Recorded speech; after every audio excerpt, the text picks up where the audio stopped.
Alright guys, it's me, Mr. Veritor. Let's talk for a quick second about the resources that we get out of the ocean. Obviously, the ocean isn't just a place for plants and animals to live, it's a place that provides us with resources that we can use to survive and thrive ourselves. Now, those resources generally fall into these categories. The ocean provides us with mineral resources, it provides us with energy resources, it provides us with food, and it provides us with opportunities for recreation or travel and shipping. My guess is that you're not surprised to see that the oceans provide us with food. My guess is that you're not surprised to see that the oceans provide us with recreation, travel, and shipping opportunities, but I wonder if you knew that we also get energy and mineral resources from the oceans too. So when it comes to food resources that we get out of the ocean, this number may surprise you. Now, we've been fishing the ocean for thousands of years as a food source, but did you know that we get 16% of the world's proteins out of oceans? So proteins are the meats that are in our diet. 16% of the world's proteins come from the ocean, so that's a pretty important protein source for us.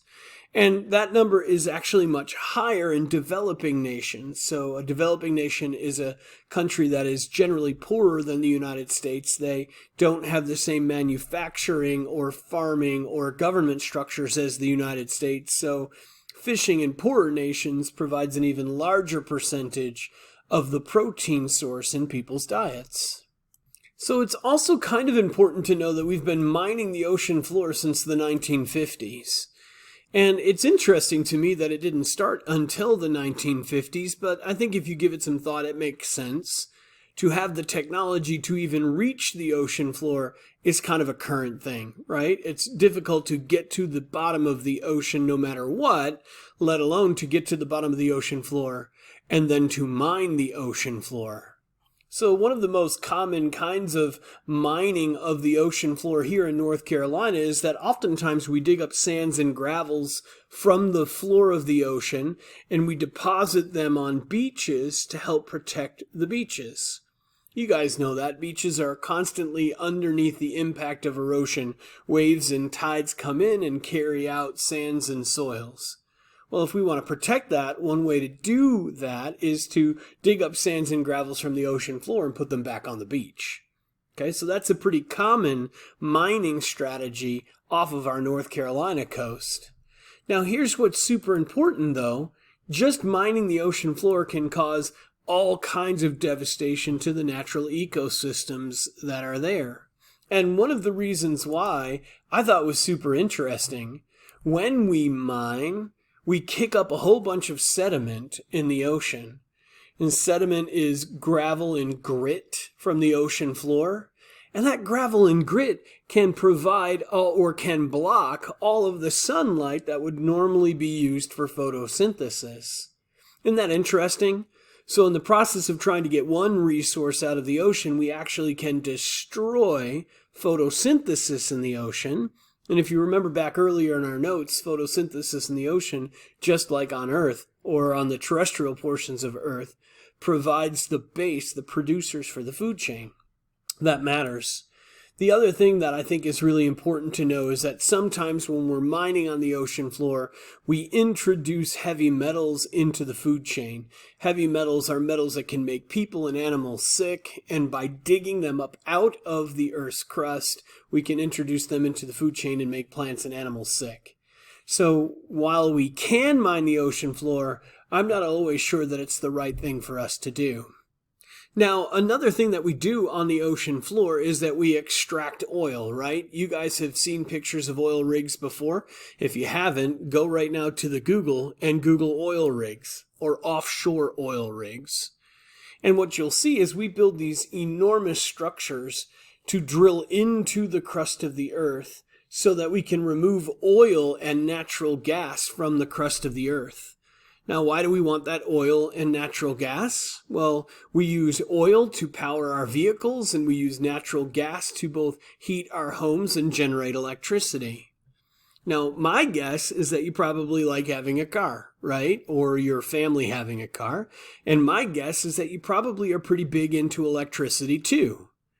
Well, if we want those things, then we either need to mine them, drill for them in the ocean's crust, through the crust of the earth at the bottom of the ocean, or we need to come up with a new way to generate electricity and to power our vehicles. Those are things we need to think about.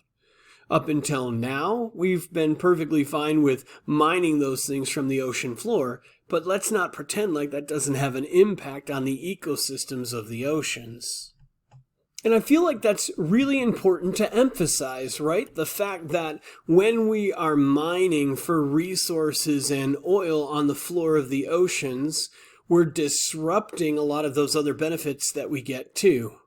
Mining on the ocean floor might interfere with fishing, right? Maybe that's a trade-off. We either mine or we fish, one or the other. Or mining on the ocean floor might interfere with our ability to have recreation at the oceans. So mining isn't always just a good thing. Like, it doesn't just provide us with resources. It sometimes has an impact that's negative as well.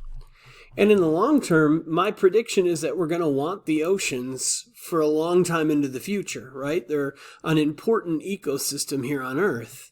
Well, if that's the truth, if we really care about the oceans into the future, then we need to start thinking about how can we do these things, take resources from the ocean, but do it in a sustainable way so that it can last longer than just the immediate future. Now, we talked a second ago about deep sea oil rigs. Well, there's a picture of one right there. That guy right there is designed to get oil and natural gas out of the crust of the earth at the very bottom of the ocean. And so you can imagine what a structure like that might do to the ecosystems in that particular area. I also really like this picture. There is a company that is developing new mining equipment for the bottom of the ocean. And this is like a drawing of one of their new pieces of equipment. Can you imagine that guy grinding along the bottom of the ocean and the disruption that might cause? I mean, certainly, if you have that mechanism, you're probably going to get some good minerals out of the bottom of the ocean. But I'm not so sure that getting those minerals is going to be worth the damage that it causes to the environment, too.